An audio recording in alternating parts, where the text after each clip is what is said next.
Hey guys, and Dan here. Just give me my chapter review to My Hero Academia or Boku no Hero Academia 264 One's Justice. Now, this was a solid chapter. I don't have anything written for this.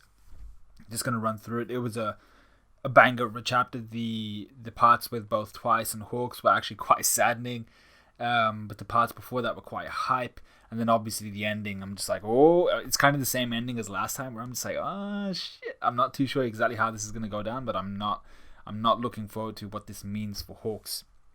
Anyway, the chapter starts with us seeing a bunch of heroes. We see the first group of heroes 800 meters southeast of the hideout, 1 kilometer west of the hideout, 800 meters north of the hideout. And what they're all doing is basically blocking all the exits to the that mansion where all the villains are gathered, allowing them to only escape through the mansion. And you see this being conveyed to Redestro, and he's just smiling through all of this information. And they're like, the heroes are here, and they're like, I just love his face because he's trying to maintain calm. And then he hears that there's a ridiculous number of heroes who have showed up out of nowhere. They've got the hideout surrounded, and then you just see his quirks start to take effect as all this blackness appears on his face with the stress. And he's about to go apeshit, which I think is going to be sick. I actually want to see how he can perform with his lack of, was it legs? I think it was legs, right? So then we go back to the heroes outside. You see Cementos and the work he's done on the mansion. Cementos has absolutely wrecked that mansion. Like, he is MVP of mansion destruction. If anything environment based, Cementos has been exceptional on that front. Look at that double spread where you see the mansion's kind of tilted one way and all of the front part has been ripped out, almost as if it was made out. It looks like kind of like glue essentially, and then he's just boiled it down to. They thank Kaminari for his conduction of the electricity.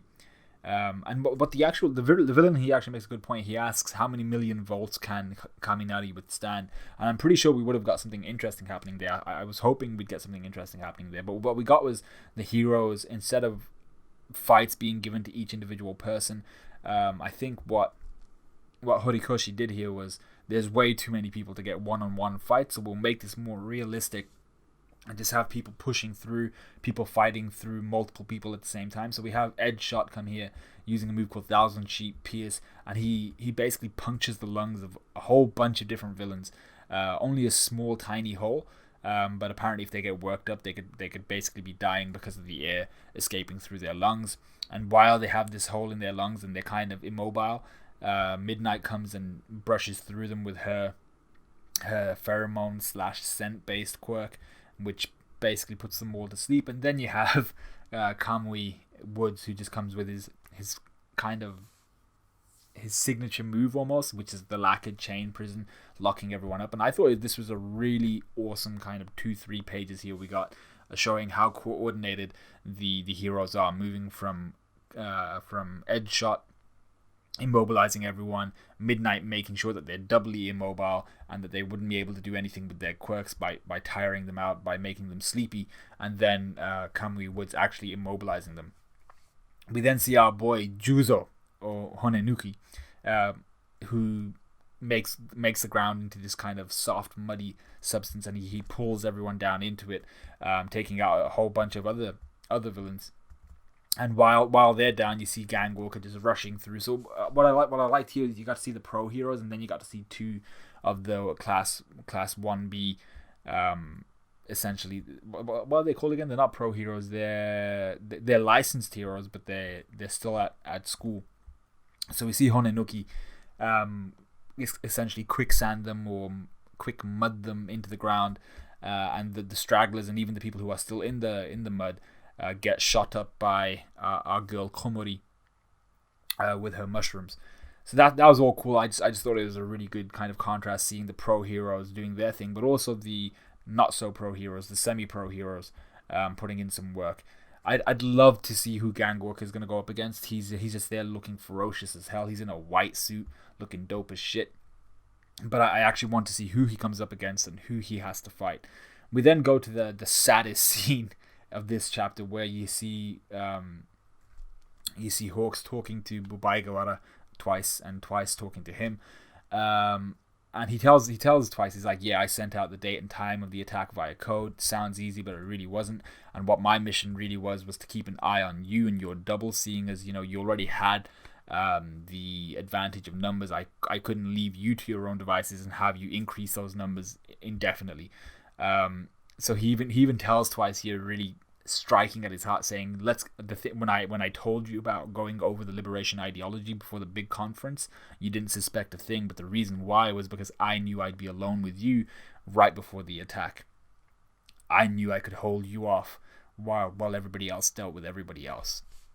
So the issue here for me and for everybody was, you get to see how much this actually means to Twice, how much he actually thought, how much he actually liked Hawks.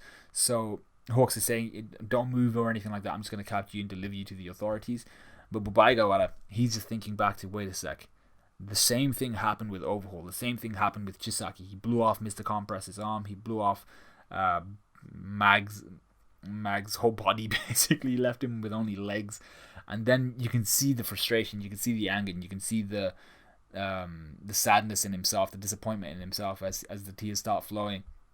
He realizes that he's made the same mistake again. He's brought someone into the organization who is a threat to the organization, who is a danger to the organization, and who has done something that has drastically affected the organization. So the last time with Chisaki, they got one of their members severely wounded, one of them dead, and this time the whole Liberation Front has had an enlarged amount, a huge amount of heroes just rolling in, trying to get rid of him. And the part that really struck me is when Twice is saying, I had to trust you because I felt bad for you, talking about how Hawks was saying a cage wasn't where he belonged. That's he didn't feel at home with the heroes. And how that kind of connected with him, that kind of struck a chord with him in the sense of when that arms dealer, I forgot what his name was, he told Babaigawara before he kind of went full villain that he needs to find someone who'll trust him. So people like friends, essentially. He needs to find friends, and that's what he saw Hawks as. And now he's realized it's all come crashing down, that Hawks was never his friend. Hawks was just trying to use him to glean information and give it back to the heroes. So once again, you can't help but feel bad. I feel like most people can't help but feel bad for Babaigawara. And the fact that, when he says, how sad is it if nobody trusts you, that hit me real deep. Hawks actually makes this bit a little better because Twice is crying his eyes out, talking about, identifying that he has been the weak link and that he's responsible for two major events like this. But Hawks is just like, you know what, I could probably kill you right now, but you've just been unlucky. And at your core, seeing, like he talks about he thinks about when Babaigawara talks about who a person who helps his friends can't be all that bad. He's like, you've just been unlucky in the people that you've met, the environment that you've been in, and the people that you've been around. That's led to your crimes. You aren't innately a bad person, and I'll even help you start over because of how good of a person you are. And you see Hawks here, very serious, he's not rubbing this in Twice's face. He's very melancholic, trying to remain calm, trying to convince Twice that that as a person you're a good person. You care about your friends, you care about the people around you, if you like them. You're not a person who just goes around wanting to murder, wanting to kill everybody, just like the way Shigaraki would. So rather than taking the bait again, and it wasn't really bait, you can see that Hawks was really heartfelt about this, and this is why it's such a difficult part of this chapter. Hawks genuinely seems to like Twice. Twice genuinely seems to like Hawks, but they're on different sides of this war. And Hawks would rather see Twice come to his side, pay for his crimes in prison, and then come back and be a major and a better influence, a positive influence amongst the heroes. Whereas Twice feels betrayed. He feels like he can't trust Hawks anymore because he is a hero and he's been relaying all this information and he's responsible for everything that's about to go down, and he feels guilty about that. He's angry about that. So rather than complying, Babaigawara is like, you know what, that's a load of crap, you're a load of crap. He doesn't care what happens to him, and then he rips off his mask and allows himself to duplicate. Hawks even says here, he's like, I don't want to fight you. But you can see how frustrated Babaigawara is. He's crying and he's pissed off now. And yeah, once again, you just see how hesitant Hawks is to even start to engage. I mean, like, as soon as Babaigawara split, Hawks could have just jammed all of his feathers into him like arrows and riddled him full of holes, but he doesn't. The chapter, well, just before the end, the penultimate kind of part of this chapter is Babaigawara twice cementing the fact that he would trade his soul for the League's happiness. He unleashes a move called Sad Man's Parade. This was even sadder because you see all of his clones crying while they're forming and kind of wrapping around Twice himself.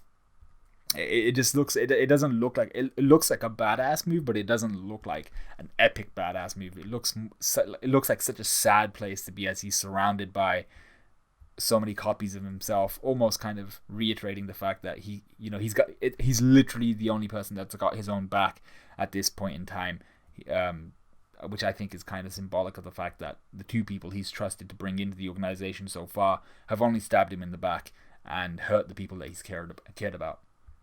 So Hawks, once again, he's not happy about the fact that he has to engage with Babaigawara, and in fact he's the opposite. He's very sad about it. But the concerning part of the chapter is that you see a crazy ass looking Dabi walking up the stairs towards where Twice is and towards where Hawks is, getting ready to kick the shit out of him. He even says, "Twice, this isn't your fault. As always, scummy heroes are the ones to blame." So he's caught on to the fact that Hawks was actually a double agent. He doesn't blame Twice's trusting nature, and he even seems to be a little bit, not, I wouldn't say concerned. He seems to genuinely care for Twice, which is something that we haven't really seen from Dabi that much. We've seen it from the other League members, but not so much from Dabi. So I'm surprised about that. And the fact that Dabi looks like he's about to go insane because someone else was manipulating Twice's trust. That's the thing I see in Dabi's eyes here. He's like, nah, you did not just manipulate my boy into getting the heroes into our organization, into basically getting us up shit creek without a paddle. So that's what I see from Dabi, and that's how the chapter ends. I think moving forward, this is going to be awesome. Hawks, I think, is going to be in a very difficult position. Everyone thinks that there's been death flags raised up for Hawks for a long time. I think so too, but I'm really hoping he doesn't die because I really like him. But then again, I also really like Twice, and I also really like Dabi. So I'm not sure what's going to happen if it's Dabi and Twice against Hawks. It would be a very difficult fight for someone like Hawks, just because I think Dabi should be able to burn Hawks' feathers down to nothing. So that would be a very difficult fight. The rest of them we haven't really seen, so I can't wait to see if Gangwalker has someone that he's going to fight against. I'd love to see who's actually going to fight against our boy Redestro, Apocrypha, and these guys, because no doubt that's going to be a difficult fight either way. So let me know what you guys thought of this chapter. Let me know what you guys thought of this review. Like, comment, subscribe, all of that good stuff, and I will see you guys in a bit.